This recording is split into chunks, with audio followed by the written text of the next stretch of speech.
Hello everyone and welcome back to the channel. If you're new here, we review tools, test workshop equipment, and help DIY enthusiasts find the best value for their money.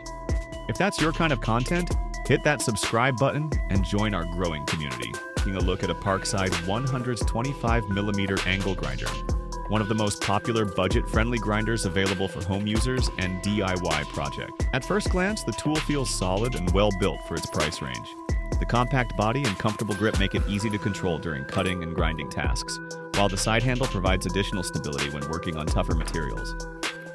Performance is surprisingly good for a budget angle grinder.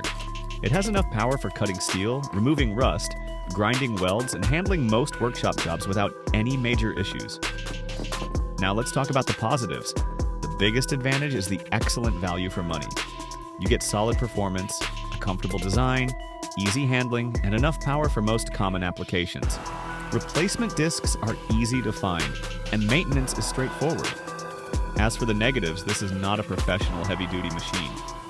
During long and demanding jobs, you may notice more vibration and heat compared to premium brands. So who is this tool for?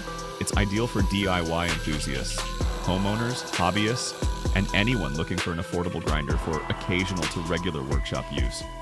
And if you enjoyed this review, don't forget to like, subscribe, and turn on notifications so you never miss future tool reviews, tests, and comparisons. Thanks for watching, and we'll see you in the next video.